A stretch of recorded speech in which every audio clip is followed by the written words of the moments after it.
Hey, you're now tuned in to Underdog Talk. I'm your host, Eric Jones Jr., the underdog with the heroic heart, and I have conversations with successful underdogs. And today we have Miss Monique Young, and she's a educational consultant and out of Kansas City. She focuses on building data-driven social emotional teams. How Yeah, are you doing today? I'm doing great. How are you feeling? I'm still a little hot from outside, but I'm all right. Right. We talking about it's the heat index right now. Yeah, yeah, yeah. We inside. I told my son, nope, we not doing nothing today, buddy. We inside. So whatever we doing is indoors. Exactly. All right. Before we get into our conversation today, today's episode is sponsored by Christian Dewan. That is my personal brand. It is a clothing brand that has t-shirts, hoodies, sweatshirts for your mama, your auntie, the baby, your cousin, your daddy, your aunt, whoever. Is for everybody. We got sizes for everybody. Your slim, your medium, your big, whatever the case you may be. We got it. You use the promo code Underdog Talk. We got 15% off for you. And Underdog is spelled UNDERDAWG, and use the promo code and you get 15% off at Christian Dewan. Dewan is spelled DEJUAN.com. And let's get right on into today's conversation. So, hmm, let's see. Give us a little of your like educational background so people can know, and then we'll get into the conversation. Okay. I actually got my bachelor's in child and family development from University of Central Missouri. And I also have a master's in school counseling from K-State. And basically from there, I went straight into being a professional school counselor. Mhm. Oh, right. I know some counselors, some schools counselors. I know I should have needed a counselor when I was in school. I don't know why they didn't set that up for me. Uh, so you being a counselor and you get to see the ins and outs of kind of everything. You get to see the administration part, you get to see the teachers part, you get to see the students and the parents. Right. So what were some of the challenges that you've seen with parents and children that maybe could have affected education, academics for children? I think one of the main things, and I was mainly in elementary as a school counselor.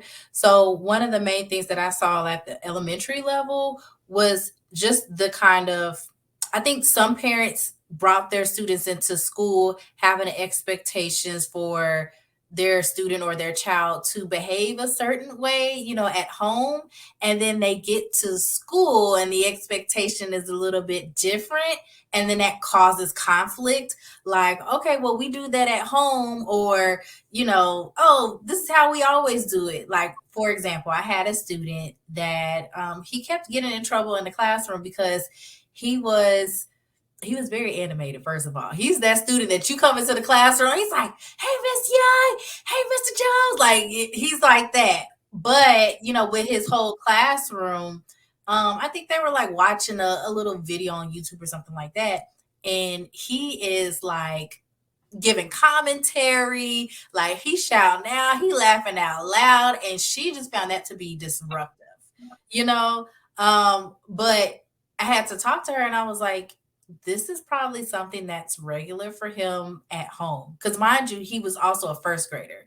So that means that he didn't have the whole regular school experience. He started school during COVID. So, like, he doesn't know what, is acceptable for school. But, in her telling the parent that, the parent kind of offended, like, well, what do you mean? Like, can he not talk to friends? You know what I mean? Like, so it's different cultural expectations between what you do at school and how you behave at school, or what is expected for you at school, and then what you can do at home. But that was one thing that came up a lot, especially when you're dealing with maybe a teaching staff that doesn't have the same cultural background as a lot of the students that attend your school as well. Yes, that's definitely important. I think no matter what culture you're raised in, you need to try to reach the other cultures, just especially if you're an educator. So that's funny because my son at home, he's Chucky. At school, they be like, "Oh, we love him. We can't wait." What? Who are you talking about here? Like, what kid are you talking about? Like, that's definitely not my son. And it's funny because like, no matter where he goes in public, he knows what to do. Because I told him when he was in preschool, I said, "Listen, if you ever act up at school, I'm going to come to school and act up wherever you was acting up." And he was like, "Oh, okay." And one time he got Mm. out of line. I so happened to be off. His mom was like, "Yeah, the teacher called." So I go up to the school and he walking down. I see him walking. He like, he see me. He like, I'm like, "Yeah, let me holler at you." I didn't whoop him. Didn't do nothing. I just said, if I come up here again, it's no talking. I ain't Mhm. had to come up there again. And that was like kindergarten. He going into third grade. So I definitely understand being an educator, especially in elementary school.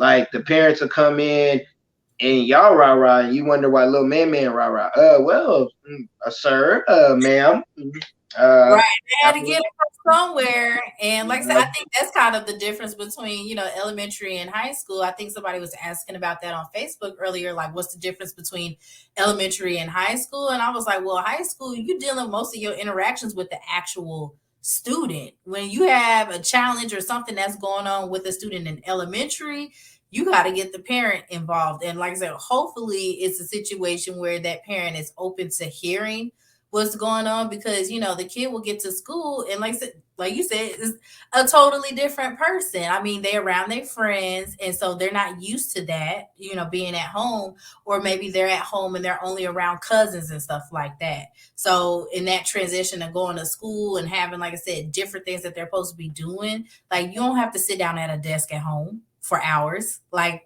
that doesn't really happen. So, you get different behaviors, and it's just like that's where you hear that saying, well, my child don't act like that at home. Well, yeah, they ain't got the same expectations at home either. So I mean, it's a different story. yeah, I wish it. Mine was he don't act like that at home. Can you act like you act at school at home, sir? Like at any point. But I definitely understand that, like with high school, because I have a senior, about to be a senior, Mm, and it's different when you're talking to high schoolers because you can talk to them, you yeah. can explain common sense, and they be like, "Yeah, you right, I did mess up. I should have done that." Elementary kid, they might Or calm they'll try down. to play it like they have no idea what you're talking about. I didn't do that. Why you say I did that? Like, come on now. I saw you. I saw you. So they will try to play Will try to will try to play you, and then that's where some parents are naive. Oh, my child wouldn't. Your child wouldn't what? You gotta rip. I think for parents that's listening or gonna listen, well, yeah, that's gonna listen because it's not live yet, but that's gonna listen to this. Don't be naive. Your kid is a kid. Just think about what they get exposed to, what they see on a daily, what is on the internet and stuff. So you can't just go, "Oh, my child wouldn't do that." If somebody called me, unless my child just really deliberately harmed somebody and it makes sense, I'm like, "Yeah, he did it, but he did it for a reason." And mm, that's where I think the parents, I think it's as they get older, they understand their child more. But like at the elementary level, it's like they just naive, like you don't, so they never done that at home? Oh, okay, sure. So with that background, and you're being a counselor, and you talk about social emotional learning. So what like triggered you to like, all right, get into this a little bit more and maybe like take it to the next level of outside of just being a school counselor? mm. So, like I said, I had did some years as an elementary school counselor, and it was kind of actually a number of things that kind of transitioned me outside of the school building. And one of those things was that very quickly, and I don't know if this is maybe just my personality or whatever it is, but I was like called to leadership roles a lot. Whether it was from my principal or through my supervisor, my coordinator for school counseling. Like I was called to leadership quite a bit. And I was just kind of like, okay, so at this point, I have teaching staff that's coming to me. I have other staff members in the building. I have other school counselors that are coming to me, either like asking for help with something or needing assistance. Like basically, like I'm giving them like training or whatever it is, like informally. And I'm just like, okay, I can do something with this because it got to a point, I want to say my third or fourth year of counseling, where I was like, I'm spending 60% of my time training the adults rather than counseling with students. And I felt like it was necessary because it was like, okay, well, if the teacher doesn't know how to facilitate the morning meeting, or if they don't know how to facilitate a calm conversation with the kid, then whatever strategy I'm trying to teach them is not even going to, work, because the other party has to be involved with what's going on. They have to know and have these tools when I'm not in the room.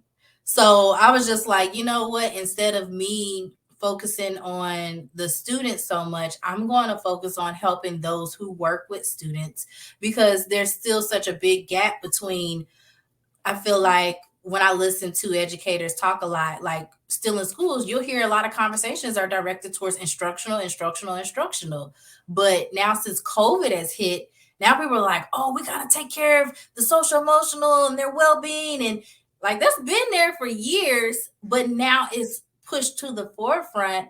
But there's still a lack of training opportunities around that. I was one of the people that was providing like a lot of the training to the staff. So I mean, if I wasn't there, who else was going to be providing the training? They would have had to like um I don't want to say buy, but they would have had to have somebody come out and train the staff, or have the staff go out to a conference or something like that, just for them to get training on like social emotional strategies, restorative practices, things of that nature. And I mean, yeah, it's just a lot where it was just like I'm focusing more on adults than I am kids. Let me run that back a little bit. That's dope that you understood that and you took like the role and you was like, I'm gonna roll with it. Cause sometimes at jobs and different things, it don't necessarily have to be school. You get a position and it's because people see that you have that in you. You might not see it yet, but they'll see it, and then it's like some people don't go after that role, and then they like, oh well, I've been at this job for X amount, not well, you missed that opportunity on year two. They was trying to hand you this position and they didn't. But like you said, with the social and emotional, it's been around. It's I remember like in school with me, especially having a disability and being bullied and all that. I ain't go nobody no counselor, no, hey, are you all right? None of that. It was just I'm either gonna have to figure out how to joke back or something. Like it wasn't none of that talking to me. So now me being in the school system, it definitely it makes sense because you have especially I don't know about I know high school because I go speak at the schools, but just being in the elementary, kids got I cuss on here. They got fucked up situations because their parents is jacked up. Yeah. They like you got like I've had kids come to school, they wear uniforms. How your uniform dirty? How you dirty and you wear a uniform? And Mm-hmm. then we expect them to come to school and learn, or they only eat when they come to school. So we expect them to come to school and learn. They hungry, stomach growling, and like it just sucks that that happens. And then something like you said, you have to get on the teacher sometimes because Caucasians, white people, they don't understand our struggle is a little different, but some have the same struggle. Right. And when you don't understand little man hungry and he don't want to learn, then you'll be like, all right, hey, come on, I got a couple snacks for you.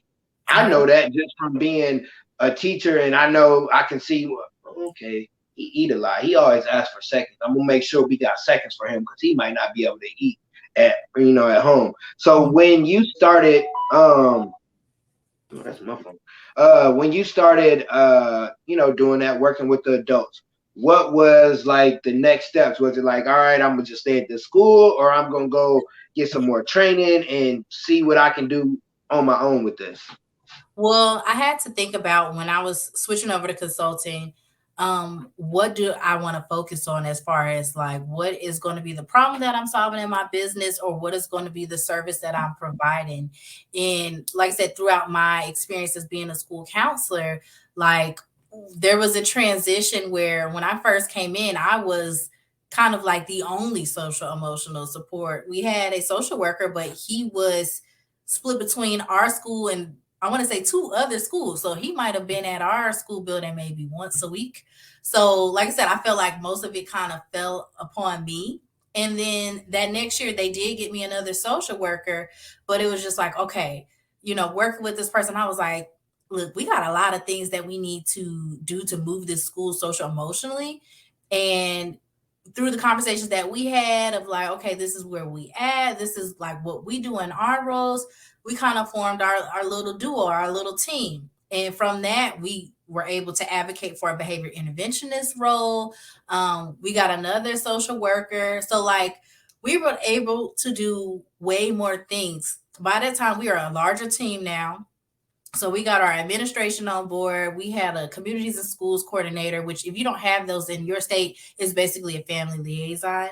Our social worker, our behavior interventionist, myself, and we created what we call now the social emotional team. So in forming this team and like tackling like student challenges and things of that nature, we were able to cut down our discipline by 53% in one school year. And I'm just like, this is phenomenal. Like other schools should be doing this. Like I know I'm not the only, counselor that's working by themselves because like I said before that, it was like, okay, you have PD and stuff that's going on, or you have PLC time, and they're just like, okay, get with your team. And I was just like, okay, well, I'm by myself, But then when you switch and you have a team and you're able to tackle like your school's challenges together and kind of be like the people in the forefront for, hey, we need to have something going on for bullying because we're seeing an increase in this, and you're having people that is helping you not only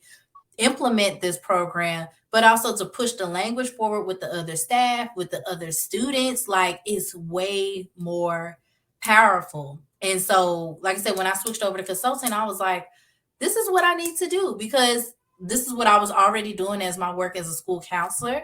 And I know that my former district was moving that way. But my principal, he had a talk with me. We were at a training and there was a speaker there. He said, he said, these people, they get flown out to come and talk and they make like tens of thousands of dollars. And I said, what? I said, really? Just for one? And he was like, yeah, like they do. He was like, I mean, he said, I'm trying to be on that. And I said, look, I'm trying to be on that too. So that's what I took it seriously when I was just like, okay, I need to figure out like how to do that. And like I said, through a journey and series, I was able to figure out and find some tools for that. Yeah, when I heard what they pay for professional development, and I didn't been to some, I'm like, you get paid that? You're boring. I'm in your sleep. Like you're boring. Like oh my goodness. Or when you had to do like the big like the district one at the beginning of the school year. This is what I didn't understand, and I'm not getting off topic. We talking about professional development. They had a white dude talking about racism. Huh? What? And I was like, and I wrote in the comments, I'm like, hey, like, what's going on here? Like, this is not this, like you're giving us research, sir. Like, what? And I know when you find that out, but I don't want to go to a place, but I like what you said at the beginning. You had to figure out what it exactly was, because sometimes we start stuff. It's like, okay, I'm doing this.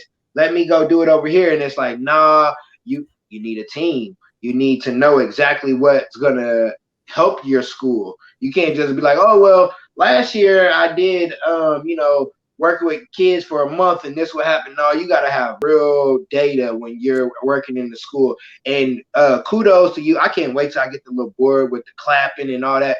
When you said y'all behavior went down or changed by 53%, that's amazing. In one That school is year. in one school year. Listen, if you don't work in schools, but if you know about school, that is major.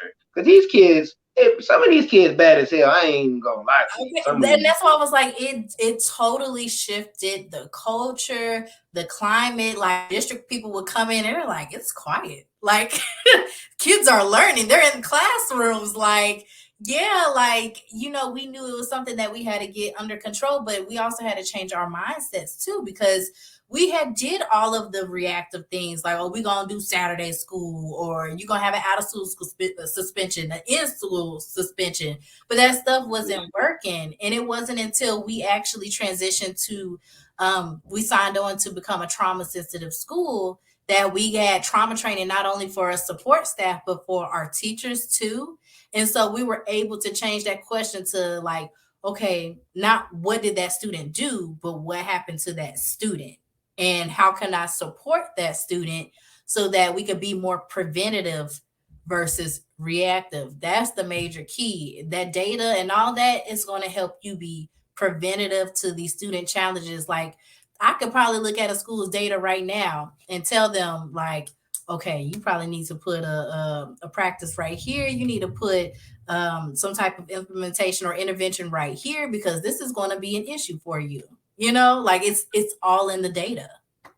Yeah, and I don't think people realize that when you like. So for me, as being a speaker, you got to come in with. I got to come in with data. I can't be like, well, I'm just a really good speaker. This is what I'm talking about. Who have you changed? Who have you helped? What have you helped the school's grades go up? Have you helped behavior change? Whatever, because you got to have that data to show that. And that's awesome that you said you could. Well, by looking at what y'all got going on, y'all need to do this, this, this, and that. And I love that you said you got a team. He was like, all right, they said, all right, go hire somebody. Oh, yeah, because y'all got me in here by myself and want me to do magical work, but it ain't gonna happen. So when you got your team, and like you just said, it's about mindset. You can have a team, but if your team doesn't have that same goal, you're not going to be a successful team. And I think with educators and people, you have to get to the mindset of the kid. That's where like you gotta, like you said, you can't be like, oh, well, little such and such, or she did this, and it's like, why did she do it? What happened? Or say it's a new teacher. This student over here. Let me holler at you. Yeah, her home life a little. So if her behavior off, it's because of this. So don't really go off the behavior. We gotta sit down and talk to her, or whatever the case may be, rather than, oh, well, she did this. You're out of here. When you just said in school suspension, I hated that. I definitely was a part of that ministry, and I hated it. And I wish we had what the kids now have, where somebody could talk or see why are you doing this? Why are you clowning? Why are you doing that? So you said you got your team. Your boss said, hey, they pay good money doing the professional development. Did you go right into it, or did you stay at the school, or did you go into your consulting? No, it actually took some time because I'm a type person, like I'm spontaneous a little bit, but I do like to have a plan or at least an outline of what I'm about to do. We ain't got to have the specifics down, but let's at least have an outline.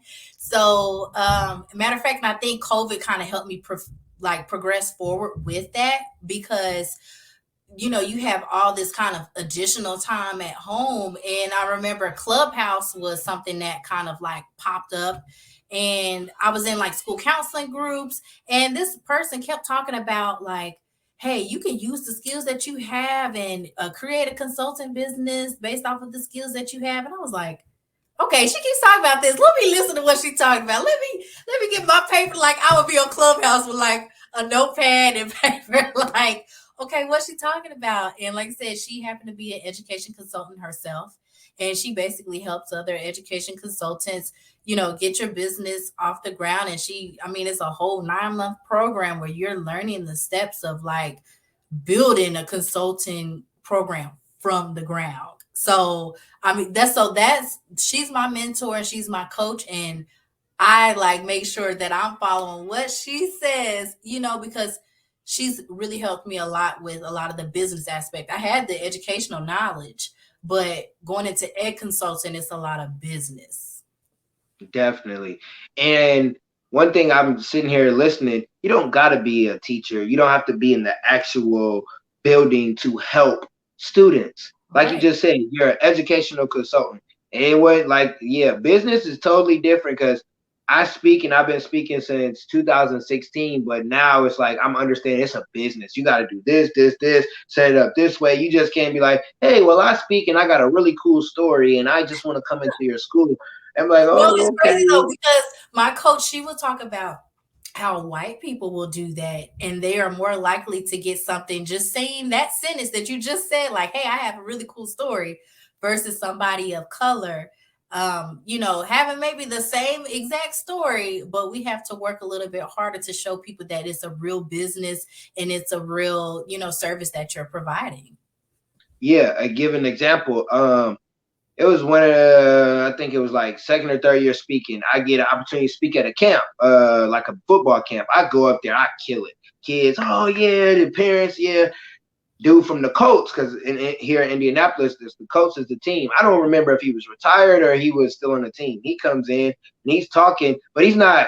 He's doing the, oh well, I started like this and I went here and and they like, and he said something. They was like, hold on, he was just talking about that. We don't really want to hear what you got to say because we like what he said, and it's because he's on the Colts. Oh, we got a coach. The minute it wasn't the camp people. Oh, we got the coach player. We just got this guy Eric Jones here. He knew, we just gonna help him out because they knew me or whatever. But it was like my message was more powerful and more impactful because I remember people. Hey man, you don't remember me, but I was there when you was at the football thing and you was speaking. Man, that was some good stuff. I'm like, oh man, that's been a minute. And it's just like you said. Sometimes it don't work out for us.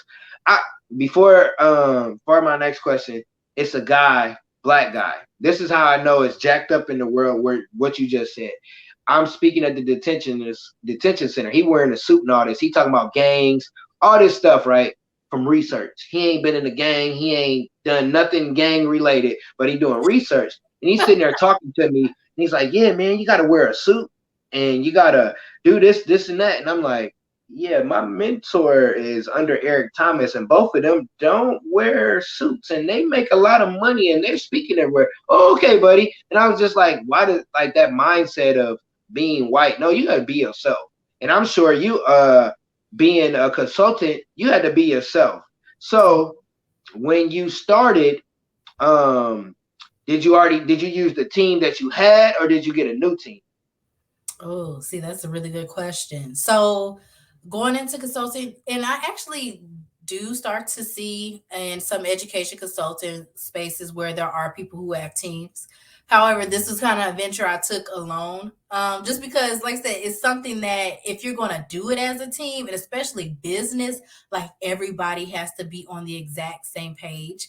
And nobody else was really looking to leave the school building at that point. Like, especially my social workers, they had just came from like the community mental health region, and then they had gotten into the school, and the school was like their first school environment, so they weren't really looking to leave that. So I knew that this was something I was going to at least start individually. So like I said, I'm doing this by myself, but I put such a focus on having teams, like having your teams together and this, that, and the third. And then also when we talk about teams and traveling too, like, I mean, just think about your friends when you just like, hey, we going to Mexico. And then all them people start dropping off the group chat. Like, so it's just easier to move as a solo person. Although I do miss having a team, I still talk to these people like every single day.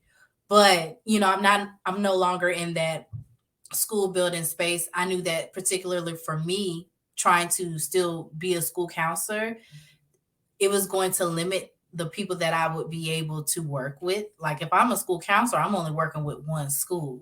However, I was seeing that there was a need and there was services that needed to be brought out to other places, other states and other, like I've gone out to conferences and things like that and talked to people and they're like, hey, we want this. So, I mean, it's not something that I felt like was feasible for me to stay in my role as a school counselor and do at the same time. Understand, and that's like life in general. Like you said, you got your friends, you want to go on a trip, but just thinking like depending on you just starting, so you'll eventually have a team. But Mhm. right now, excuse me, you're the only one that has that passion. Like, hey, I'm about to get up out of here. I'll holler at y'all. Like, wait a minute, I just got hired last year. I can't leave. I ain't nothing. Right. And when you get into that field, then you'll get the people that have that passion. So I definitely understand with the team thing because I do everything on my own, and it's like, okay, I can't wait to get a team. Because you gotta do the marketing, you gotta do the scheduling, you gotta do it all. everything. And then don't be a parent. Oh yeah, you gotta do that too. And my son doesn't live with me full time, but just still like when he comes over, I might have, a recording. I'm like, hey bro, I got a recording. But when I get done, we're gonna do X, Y, and Z. So it's Right. definitely challenging doing it by yourself. So and I love what you said earlier. You got a mentor, you got a coach, you got somebody that can help, somebody that has ran the play and Yeah. saying, here you go. This is the play. All you got to do is run this play and you'll be successful. And sometimes we don't run the play. I definitely have been in coaching. I definitely have been around people and didn't run the play. And you look and you like, man, they doing it big. And it's like, ain't nobody fault that I'm not there but mine. But you ran the play. And that's kind of probably how your team probably was like, well, I don't know. Okay, I see the playbook, but I ain't trying to But do you none know of what? that. They already was doing their own things too. Like, some of them either had nonprofits or had other businesses that were going on the side. And so I was just kind of like, all right, everybody doing their side hustle thing. Let me figure this out because like I said, it really was driven by passion and really wanted to work with a lot more schools, and I was just kind of like, I can't do that here. I can't do that in my role. I love being a school counselor. Now don't get it twisted, I done saved all my stuff just in case I gotta go back at some point. But I'm just like, I want to work with adults, and I found a love for doing that. I had no idea going in as a school counselor. My very first year, my principal, he asked me to like spontaneously, he asked me to come up there and give a PD like to the teacher, like right then and there in that moment. And I was like, whoa. And I told him afterwards, I said, don't put me on a spot like that, like ever again. So after that, he planned those out. He was just like, hey, next week I got this and da da da. But like, I absolutely love getting in front of like a crowd of people and educating them and like helping them. Like, it's just a passion that just popped up, and I wasn't expecting it whatsoever. You did it scared because you like, hold on, what? Right now? I don't even got no notes. I don't got a I PowerPoint or said, nothing. hold on now, because I need some notes or something. But that sometimes we don't do stuff scared and we miss the opportunity. You did it and you was like, okay, this is cool. Just let me know ahead of time. And then that really what was preparing you doing those PDs at your own school. And sometimes in your arena, your area, whatever it is, you do whatever you're gonna do there. And you don't realize it sometimes. For me, I graduated with a 1.7. I ain't got nobody degrees. I ain't got nothing school related. And I'm in the school and I'm like, God, what is this? What I know I need a job, but what is this? Like, why am I here? I want to go speak and do the podcast, but it's like, oh, I need to learn some of the stuff that I Yeah. don't know. And like the social and emotional. Like, so I just finished up preschool. Mm. And you talk about social and emotional, these little jokers, I'm Yes. okay, what in the world is going on? But then just asking questions or why did this happen or whatever the case may be, and understanding some kids, they actually got something they dealing with. Some kids, they just whiny. And just realizing that it's like, oh, I get it. Or just understanding education, academic resilience.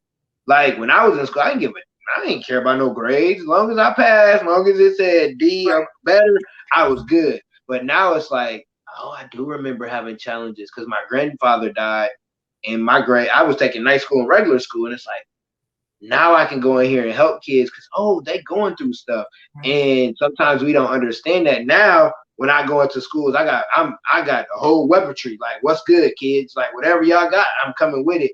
And that's kind of the same thing for you because they were okay. We need you 2 times out the month. Come on in and do the professional development. And now you're doing the consulting. So Um, what are, because I don't want to miss the social and emotional, because those that are listening, I'm sure you got some information, but I ain't gonna take all, I ain't gonna get all your info. You can't throw all of it because I'm sure they got to pay Right. you. But what are some things that what are at least like two or three things that you like kind of help adults with to understand social and emotional learning, or just social and emotional better? Mm. One is to have patience because we react to things so quickly and we take things personal. That's one of the first things that we learned, a part of our like trauma informed training, was not to take behavior personal. Because you're just like, okay, especially if you're a teacher or something like that, like, why is this child doing this? Like, I'm just trying to teach my lesson. I'm nice to them. I'm trying to listen to them, and they're just calling me a dummy, or they spitting in my face, or whatever it is. But it's just kind of like they have so many other things that's going on that you cannot take this personal. So don't take it personal. Be patient, and one of the main things that you just said is listen. Like, it really takes a listening ear to understand what's going on. And it's even more challenging with, younger kids, because older kids, as you said, they can talk and have a conversation with you and they can start to do some of that processing. But for younger kids, sometimes they'll do something and they don't know why they did it. So why isn't a really good question for them. Sometimes you have to either listen to them or observe them, like just watching them. Like, I always tell my husband, I said, people work in patterns. So when you start to pick up on the patterns of a student that has behavior challenges, you can start to predict what they're going to do, or you start to predict what are their triggers. So be patient. What was the second thing I said? I said to be, look, I'm terrible at this. Be I forgot. I patient. know you were saying, I was listening. You said listen was the last one. It Be wasn't like, patient. Listen, and don't take it personal. oh, don't take it yeah, don't take it Right. personal. Yeah, y'all know the song. Don't take it personal. And that definitely, like, that's one thing that I think I had to understand. It ain't personal. It ain't nothing. But actually listen. What you just, I really forgot, because what you said, I'm sitting here listening, like the patterns. Because I'm thinking of certain students is like, because after a while, your students, they get to Yeah. cutting up. Hey, go sit down. Ain't nothing even wrong. You just go sit down. You didn't hit her. You didn't went over here and mess with the. Go sit Mhm. down. That just go on. And some kids, it's the kid that might not get in trouble, and then they didn't got into. Oh yeah, somebody did something happened here. What happened? Let me ask you, because you don't get in trouble too much. Let me ask you, and then go ask the other one, because their patterns. And that was making me think of like the kids and stuff, because that's so true. And people don't. I think teachers do. I think good parents do. Like, I know my son. I know, like, it's kids that pick, like, it's some little. I think the little girls like him, and they don't know how to express that they like him, because every morning they mess with him. And today I'm like, Gotta hey, tease them. listen. I'm like, yeah, we done. Like, so from here on out, son, be yourself. Roast them if you need to, because they keep messing with you. Like, and it's like, I know him. I know, I'm looking at his face. I'm like, something wrong. Somebody Mhm. did something to him. We just got here. We just, and just understanding those patterns and having patience. You gotta have patience with kids anyways. But when Mhm. you're an educator, your patience level gotta be up here. You can't, yeah, listen, because kids will test you. They will Right. test your gangster. They will make you forget that you at school. They will make you. Make you try to They take the will. badge off. Yeah. Listen. I will go in dad mode real quick. Don't do it.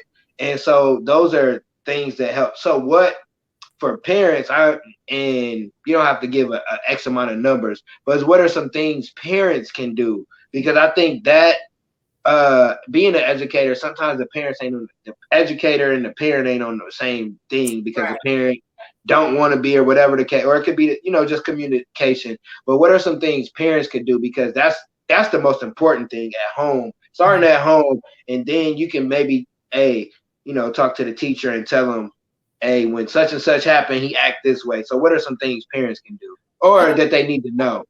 I think one of the main things is that they know that their support staff at their building and even the teachers as well, but they aren't the enemy.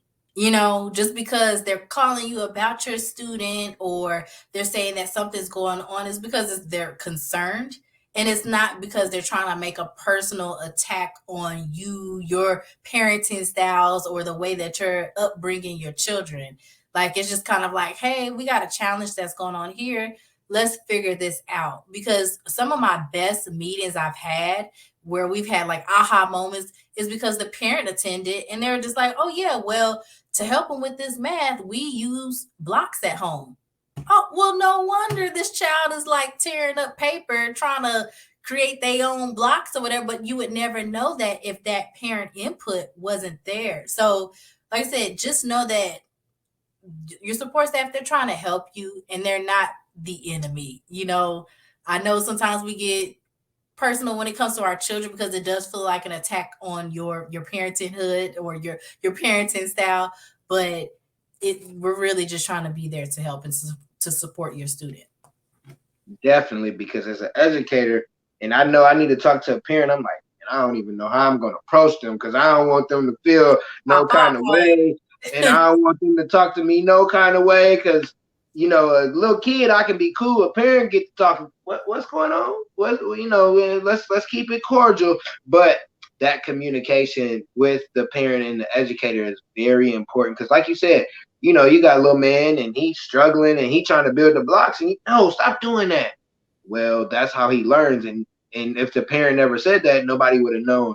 And or you figure out ways. Sometimes it's like you said, the parents get offended by their parenting. It don't got nothing to do with your parenting skills. It could be like, hey, in class, this is what we do. So can you try this at home and see if it works? Or I'll be like, hey, when they do their homework at home, how do y'all do the homework? Because I need some help in here because I got all these students and then your child ain't doing their work and they playing and having fun. I want to figure out how can we get all on the same page. And that's a successful team. That's a team with the same mindset. The goal is for the child to be successful. Hey, you might not like me. You might not like the email I sent. I might not like the way you came at me, but the goal is for your child to be successful. Mm-hmm. And some parents forget that that's the goal. They, like you Right. said, the school, I would say 80% of people at school, maybe it might be a little less, but somewhere in there care about your kid, Yeah. like to actually want to help you. And it sometimes might not be that child's teacher. It might be just, somebody in the hallway that see them and take a liking to them, and you don't take offense to someone showing you that they care for your child because like you said, a mentor or a coach, that person could be a mentor or a coach to that child and change their whole dynamics, especially being a male teacher. Like Right. just being a male teacher in the school, it helped with I put on that dad, hey, what y'all doing over there? And they, Mr. Eric coming, and they understand, or they see me behind them, they playing, they say, oh, let me not do that. And it's just and the parents getting to the point where, hey, if he act up, get him for me, or if she act up, let me know. Here go my number. And for educators, use Google Voice if you don't want the parents to know your number. Right. Don't, yeah, because some parents be a little crazy and be texting. Don't Oh text yes, me. we'll leave you voicemails and everything. Don't do that with me. I'm not gonna answer. So, throughout this journey of being in the school system, uh, getting the opportunity to show the school system what you got. Now you're running your own thing. What were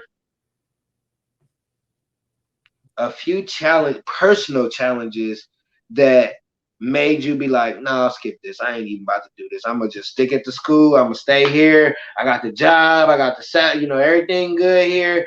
I can just help with my school. What were some of those challenges that almost made you be like, yeah, honey, I'm gonna just stay at the school. Ooh, and let me tell you, I'm still going through them right now because, like I said, I'm still, building my business, building my clientele. So, I mean, it has not been an easy walk in the park. One is just finding the clientele. Like I know that the services that I'm providing, like everybody needs a social emotional team.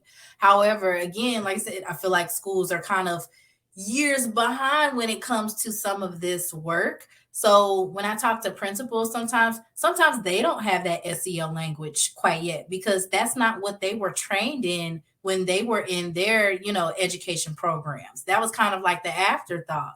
So when I'm trying to like talk to them and be like, yeah, so you need a social emotional team and this is how you can organize your support staff, they just kind of like, oh, okay, like cool, like let me see it first. Like I need to be able to see it first in order to see the need at my school or my building.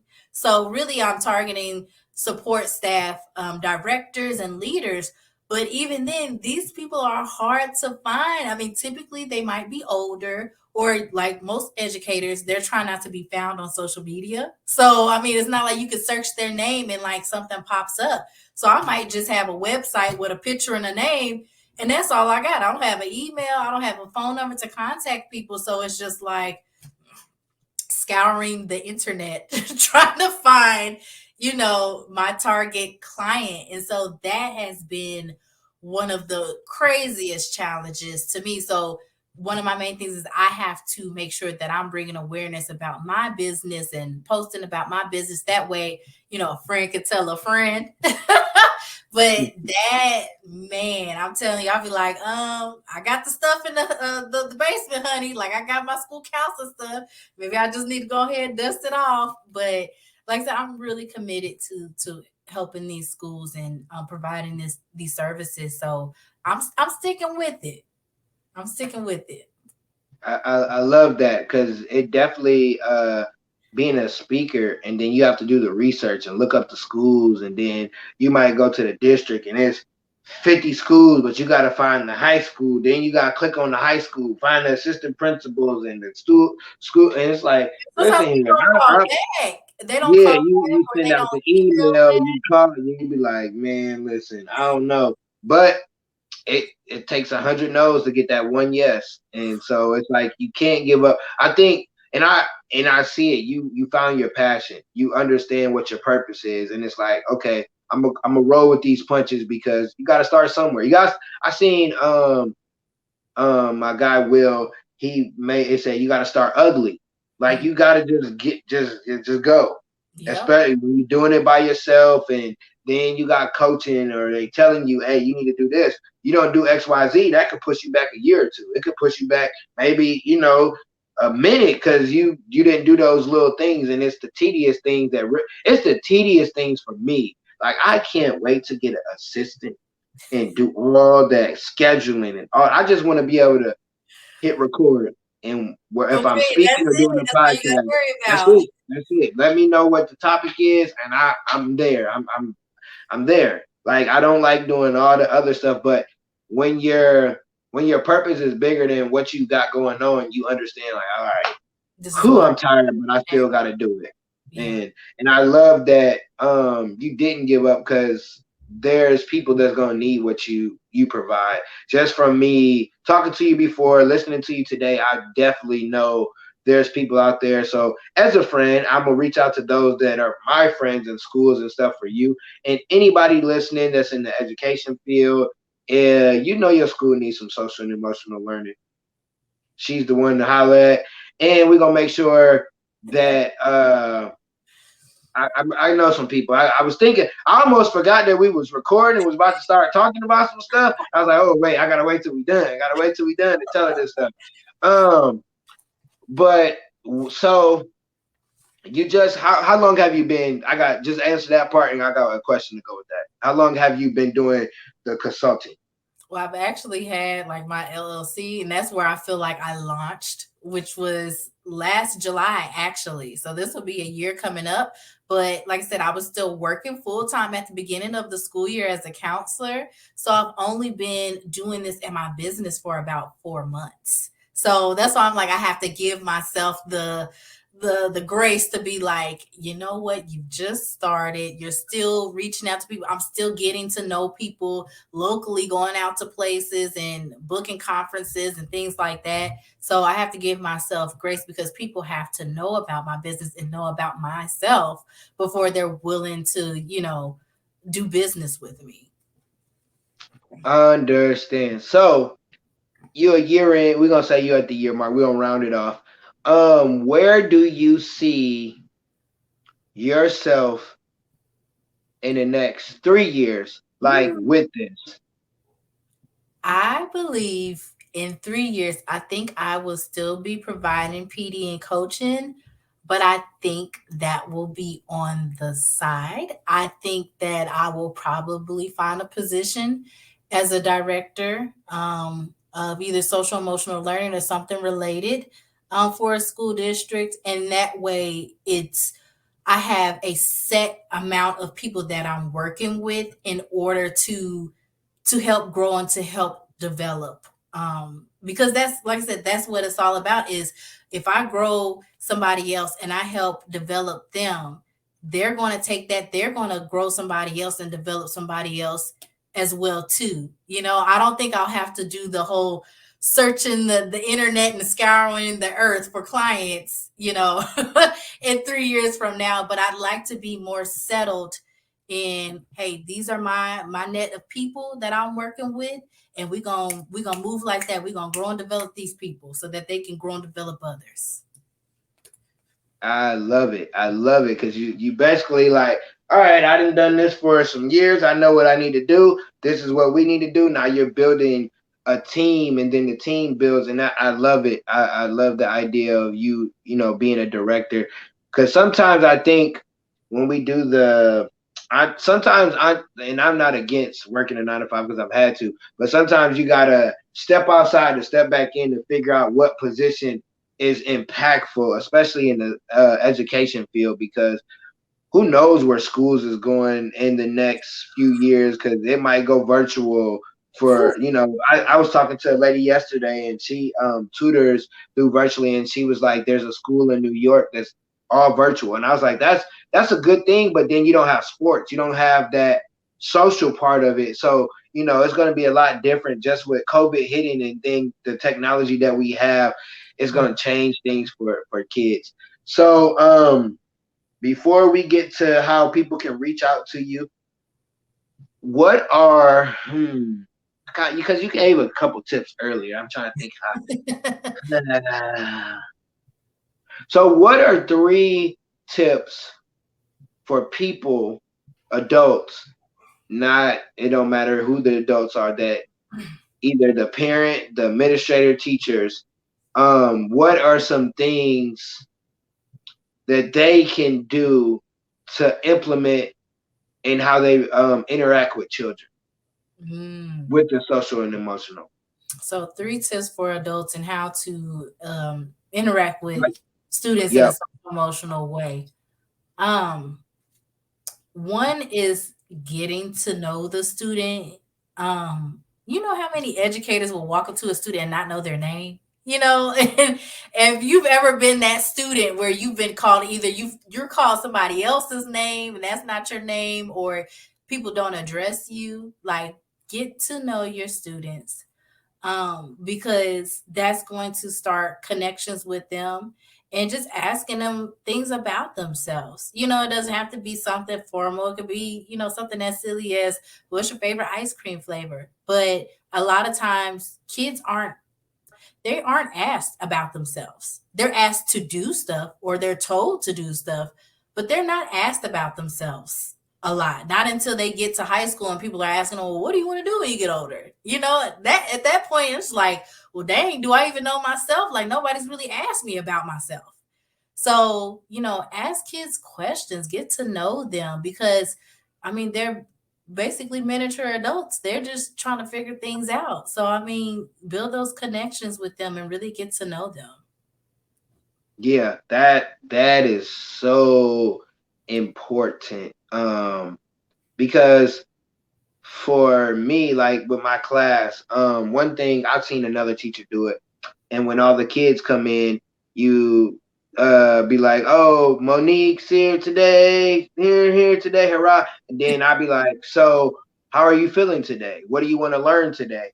And I always ask them, "What'd you have for dinner?" Most kids, I don't remember, or they say what the other kid did, but they get so happy and just, oh, we get to talk about it, and then when they get to ask me that, and me just asking, "Oh, y'all do fireworks? Do you help your mommy cook?" Stuff like that, just to get to know the kids. And like you said, you ask little sneaky questions, see what their favorite candy, what their little thing is, because when they do something right, hey, here you go. How did you? And they like, okay, that's why I mess with him. So yeah, get to know, ask them questions, and don't be afraid. I'm gonna just add this one. Don't be afraid to be vulnerable or transparent with children, no matter what age it is. Like, because kids want to see a real person. They Right. don't want to think that, oh, this person does nothing wrong, or then it could be where you've just been this superhero and you're human and you make a human mistake, and to this kid it's like, oh my god, why did you do that? And it's, you just have to be real with kids. You Yeah. gotta keep it a buck with kids, because listen, kids They'll will keep it know. a buck. They will keep it a buck with you. Listen, I got a kid, they be trying to roast I'd be like, y'all don't even understand, I can't roast y'all little baby. Like, they really be, anyways. So yeah, make sure you get to know your students, and parents get to know your kids. Yeah. Don't forget, yeah, get to know who your kids are, because just because you got 3 kids, each one of them different. Exactly. So I need an underdog quote. It don't matter if it's your quote, somebody else quote, Right. whatever the case, we need a quote. Yeah, I get, it'd be so funny because I get people that aren't speakers or coaches. When I ask them, I'm like, "What, a quote? What are you talking about here?" No, I found one today actually. So I'm glad like Yeah, this. you ain't supposed to say. You ain't supposed to let people know that I pre-asked you. Oh my goodness, you messing up. You're giving out No, secrets no. and You stuff. just asked me, but it literally popped up Oh, today and oh, I oh. saved it on my phone because I was like, I need to repeat this to myself. But the Okay, quote okay. is, I am too positive to be doubtful, too optimistic to be fearful, and way too determined to be defeated. They didn't say who said it, but I love that. Yeah. Can you send that to me? Because I ain't write down the. I make sure I post everybody's quote, whatever they say. And yeah, I ain't write that down. You said it a little quick, so just go ahead and send that to me, so I ain't gotta go back in the editing part. That's funny. um. So how can people reach you on social media or the internet? However, how can they reach you?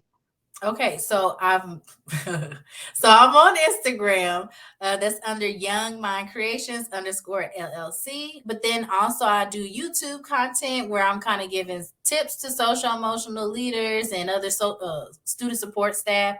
That's under Young Mind Creations. If you search me on Twitter and all that, I'm in those spaces too. So, it's just like whatever your preference is. But if you want the specific content, head on over to YouTube. And I'm starting this thing with Twitter Spaces. So, like I said, check that out, see how that is. I have some recorded ones, so you can go on there and see that. Yeah, your YouTube.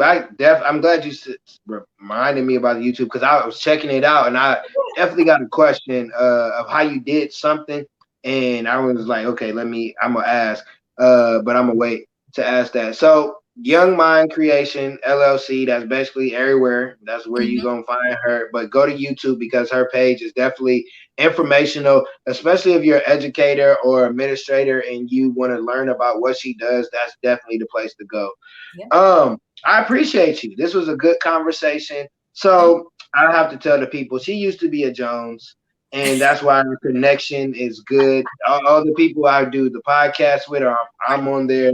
It's just a Jones thing. I don't think other people understand it. It's not something that you got to keep up with us, anyways. Yeah.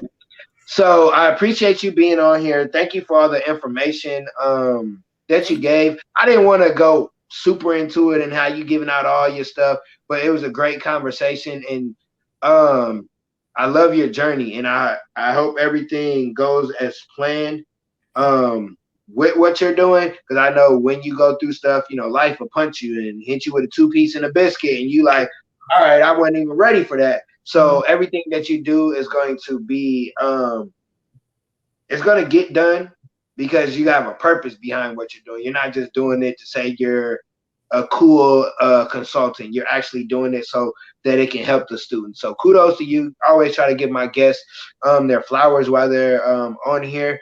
And you can reach me at Underdog Talk Podcast on Instagram, Facebook. We definitely will be on YouTube. The first YouTube virtual episode will be next week on the 13th. Wait, I can't say that because nobody know they not listening. It's not live. Anyways, y'all scratch that because I'm not even gonna edit that out because I don't know. Yeah, I'm not even gonna edit that part out. But yes, you can catch it on YouTube under Underdog with a heroic heart as the page, and you'll see this episode. You'll see other episodes. The email is Underdog Talk Podcast. If you want to tell me I'm doing a great job, if I'm could do something better, if you want to be a guest, if you want to get in contact with a guest that's been on, that's how you can do that. And do you have any closing words before we get out of here? You're doing a great job. Thank you. And on that note, peace, one love.